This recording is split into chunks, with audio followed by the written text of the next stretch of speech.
Sup, Nerdmigos? I'm the Jive Talking Nerd, John Norgrove. We've got Wife here, and we are finally back for Star Trek Thursdays, primarily because I have been lazy. I am busy, and I work in beer, and this is like the busiest time of year ever. So, I have just not had time to do that.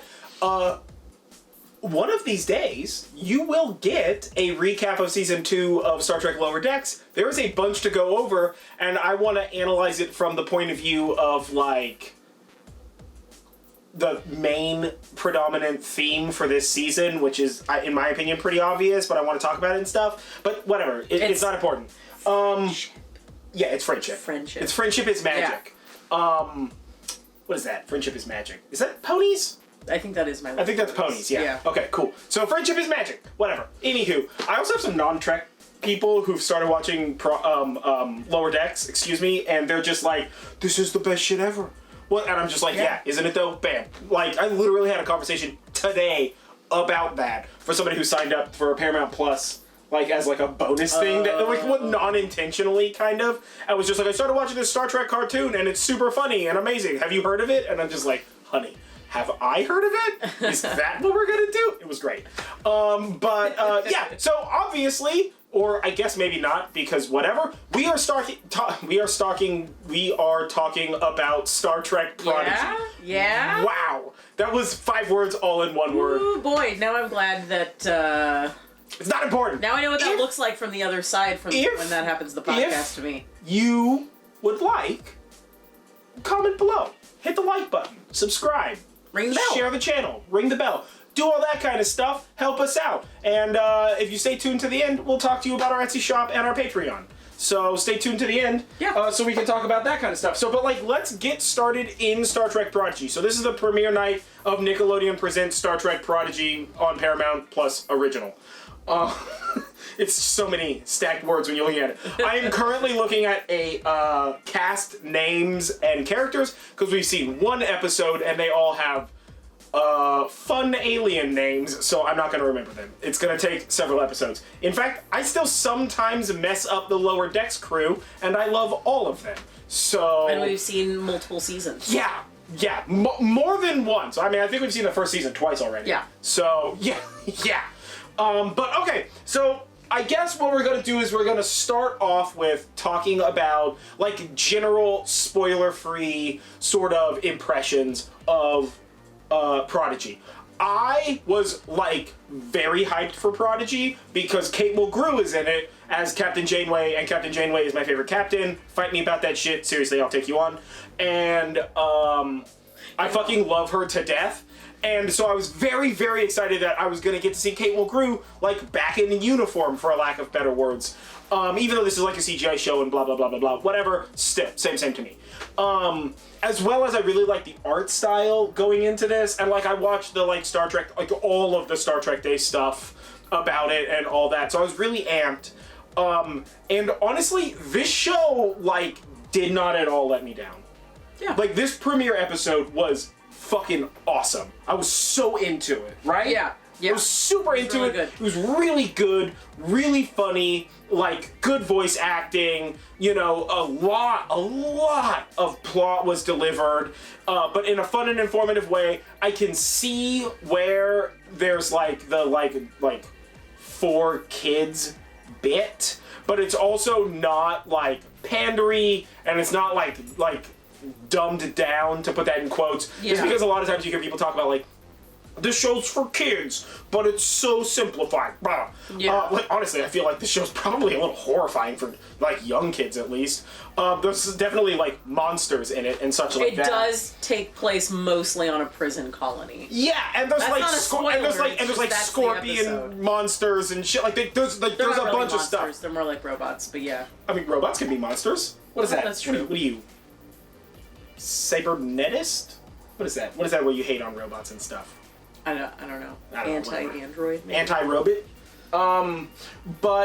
Yeah, so, no, I think it was really good. I mean, what did you think? Yeah, I really liked it. I thought it was good. It definitely did feel like a kid's show, but not in, like, a negative way, just sort of like in an upbeat action and, like, funny kind of jokes way. It Reminded me a kid lot show of like Troll Hunters. Like Troll Hunters, yeah, totally. I was gonna say that. It's which like, we fell in love with. Troll Hunters. If you have not seen Total aside, if you have not seen Guillermo del Toro presents Troll Hunters on Netflix, literally no connection at all, fucking go watch that shit. Yeah. That was like a life-changing thing that we experienced in September. Our September was Troll Hunters. Yeah, our September and like was the Troll 4 Hunters. series that surrounded and the 1 movie or whatever. Yeah. But it's like, to me, it's very like a kids movie, but like Troll Hunters or like Teen Titans, where it's like directed for kids, especially Teen Titans Go, where it's like directed for kids, but like an adult's gonna enjoy it because it's making a bunch of adult jokes. I mean, there was like some hard sci-fi. There's definitely like prison colony stuff. There was definitely like,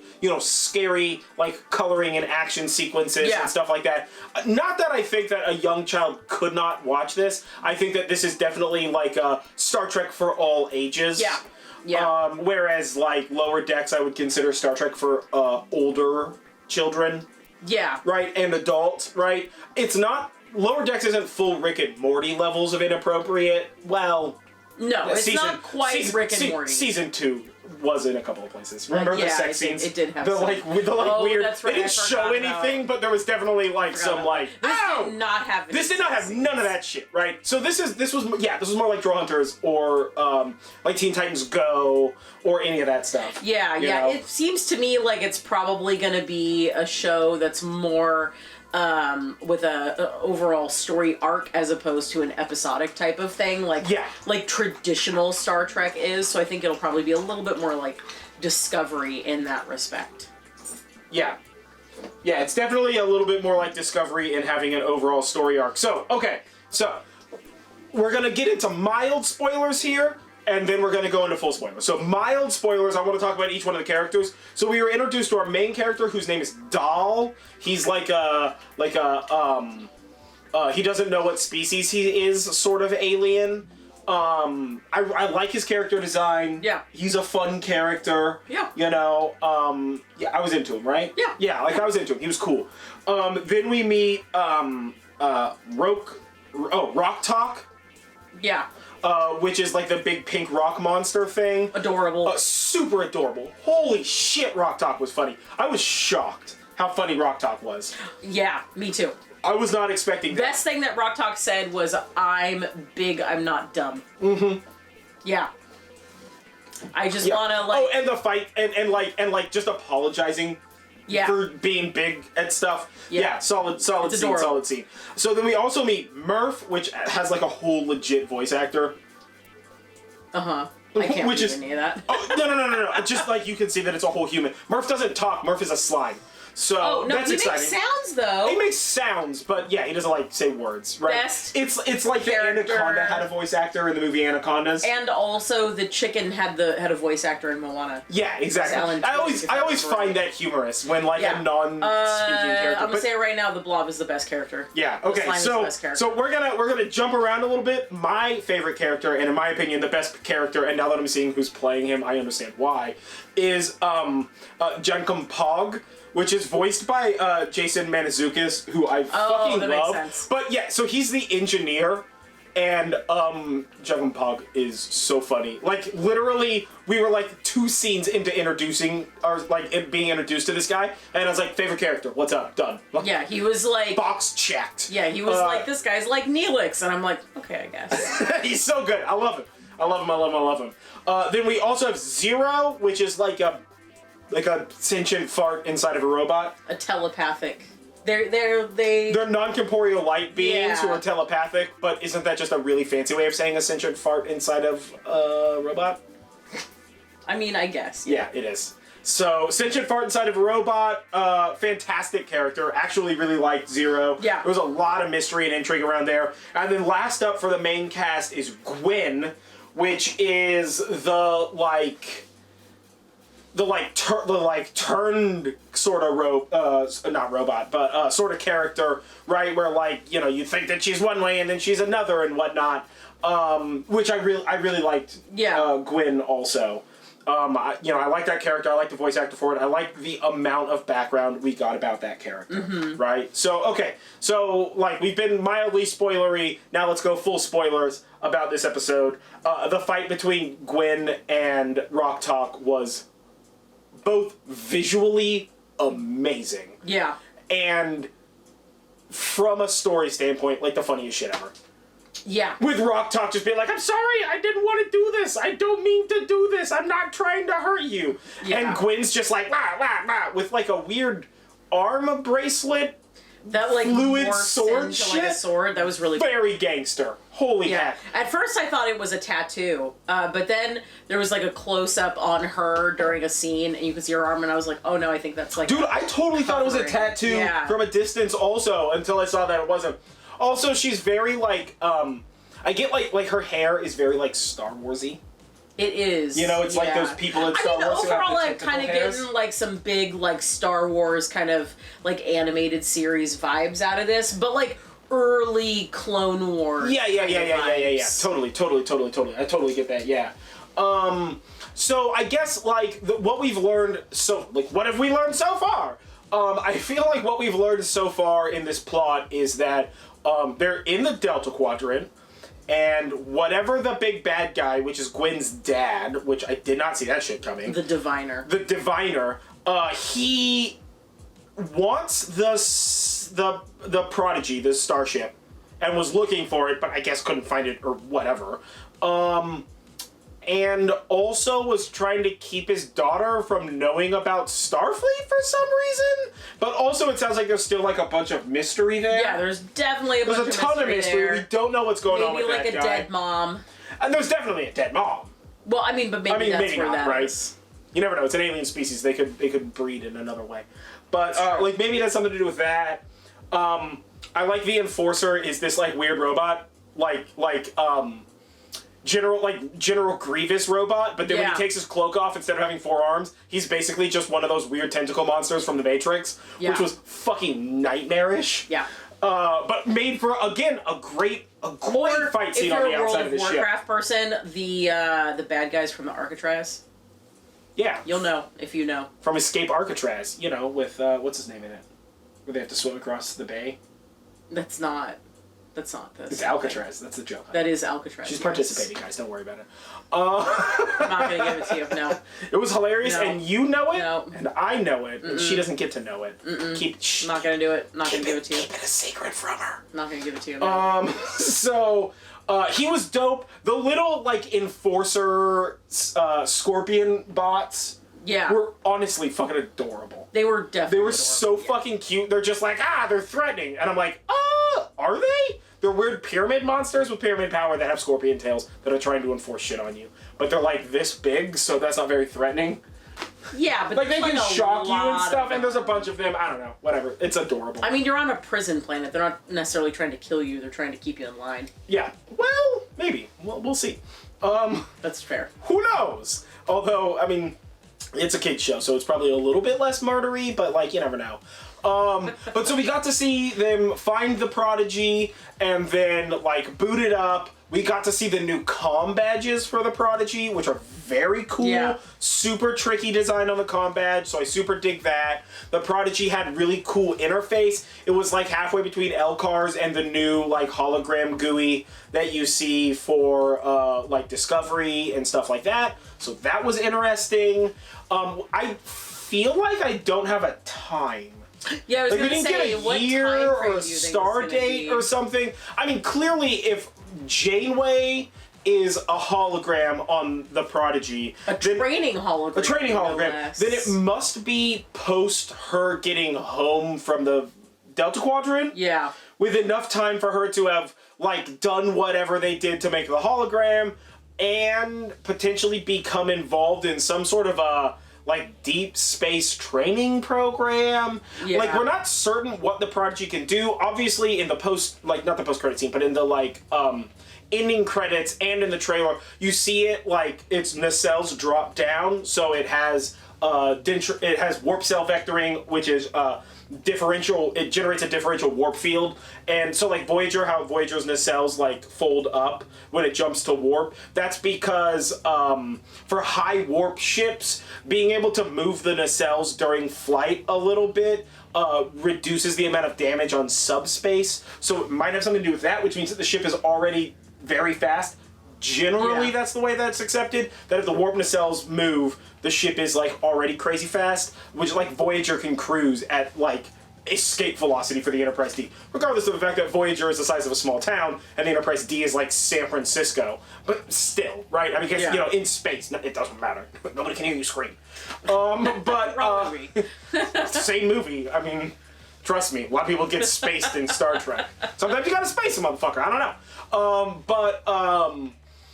It also has that thing where like its nacelles drop down, but then like the back end opens up and it has some sort of like a boost, like a booster of some sort. I wonder if that's like, it's not transwarp, but it could be, and it's probably not slipstream, but it could be. It's probably some new shit, right? But like, who fucking knows at this point in time? Like, it could be anything at all. We have so little information, so that's exciting. But yeah, so like in my mind, this must take place. See, because the ship is lost, I mean, it could take place as much as 100 or 200 years in the future of Voyager returning home, right? And man, I wish I could just be like, Voyager returned home in 2374, but I have no fucking clue. The like exact times. I'm super surprised that you No. I don't remember dates like that. I don't go to school. That's not how this works. But if they had said a date, I would have looked it up. They just didn't, or they did, and I didn't hear it. So if you know when Prodigy takes place, fucking let me know. I missed that somehow. I'll probably rewatch this episode like tomorrow or Saturday, just to like gather some more information. So, you know, whatever. Potentially follow me on social media for me to have hot Prodigy takes in my second watch through.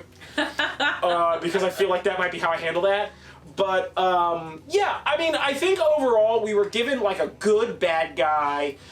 His, like, robot enforcer was pretty threatening. His robots enforcers, which are tiny, cute scorpion droids, are also, I guess, threatening. I don't know. It's mostly just threatening by numbers. Yeah.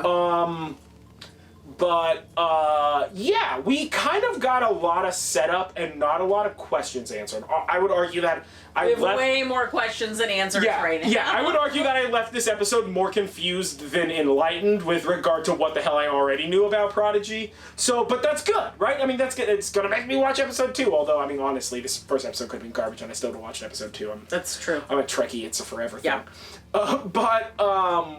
Yeah, it was a really fun episode. You know, they discover the ship, and there's the we gotta get it up and running, and like the engineer's like, I need a week, and they're like, you have a day, and he's just like, okay, you know, so it hit like all of the Trek notes, you know what I mean? Yeah. But it added cute, it added kid friendly, it added like a bunch of shit, which was cool. Yeah. The starship drifting sideways in a tiny tunnel was just so delicious. I loved it so much. It's so dumb. So dumb. It was great though. I love the shields coming up at the last second thing, right? Doesn't even make any sense, but like I love it. I really love the design of the ship. Like a bunch. Yeah. And I really love the animation style in this. It's CGI, but it's aware of its CGI and it does it in the right way, in my opinion, right? Which is nice because it's different than Lower Decks. Yeah. Right, and it's different than TAS. Yeah. So the animated series. So again, we have that third iteration. I'm very excited to watch this show. Right, Yeah. I'm super into it. I can't wait to watch more of it. I can't wait for Eagle Moss to get a USS well, I guess the Prodigy isn't a USS. I think it's an NX. Because it's an experimental ship. But like I can't wait to get like an NX Prodigy. Like Eagle Moss model. I actually just picked up a couple of models recently from Discovery and STO, Star Trek Online. So, like, I'm very excited to see what they're going to do with that for Prodigy, although I still don't have a fucking Cerritos yet. Eagle Moss, get your shit together. Because I want a Cerritos XL. I want, like, a 12-inch Cerritos. Oh, yeah. Yeah, oh my god, that would be so cool. The Cerritos is, like, one of my faves right now. I'm so into that ship. It's so dumb. California-class ship. But I'm into it. Yeah, no, it was really good, and I mean the episode literally ends with like we made it out. 8 feet, but like we made it out. What's next? And they're like, what's next? Credits. And you're like, why? Why would you do that to me? Which was awesome, right? I mean, that's the way you want those to end. So, yeah, I don't know, whatever. 47 out of 10 for me. That was, I fucking loved it. It was awesome. Yeah, it was super cool. Yeah, 5 more than the answer to the universe. Universe plus 5. So, yeah, I don't know. What did you think? I mean, I would give it like an 8 out of 10. Like, it was really good, but it wasn't like, I don't know, perfect, I guess. But there wasn't anything wrong with it, per se. Yeah. I would say that for a premiere episode of Star Trek, it was pretty perfect. Yeah. It set up its characters, it set up its villains, it set up its mission, which is just escape. And even though they just escaped, like, they're not, like, free now. Right? Yeah, they're not. It's not like, it's not the prison guards weren't like, those guys got outside of the door, we can't cross this line. Like, do not pass go, do not collect $200. Yeah, well, they have the daughter of the diviners. Yeah, so, like, So there's definitely gonna be, like, there's chase. definitely gonna be chase. Yeah. And there's so many questions. Oh my god, what is going on with, what species is the telekinetic fart? Oh, I have no idea. Oh my god, they said it like 3 times. Started with an M. Alright, whatever. Let me know below if you remember what species the telekinetic fart was. As soon as he stops recording, he's gonna know exactly what it was. Yeah, I'm gonna be so fucking pissed about that. Yeah. But yeah, I really enjoyed it, and I am going to endeavor to do these every single week. They're gonna be of varying lengths, depending on how much I want to talk about stuff. Fucking whatever. Just deal with the fact that I don't know how to do this. With any semblance of logic. So, yeah. Thank you for joining us. If you have not subscribed to this channel, what are you doing? Get your shit together. Subscribe to this channel. If you would like more stuff like this, support us on Patreon so we can do this. We also have an Etsy shop if you're into like tie-dye and like weird cool stuff. And embroidery floss. And embroidery floss and such like that. So we have those.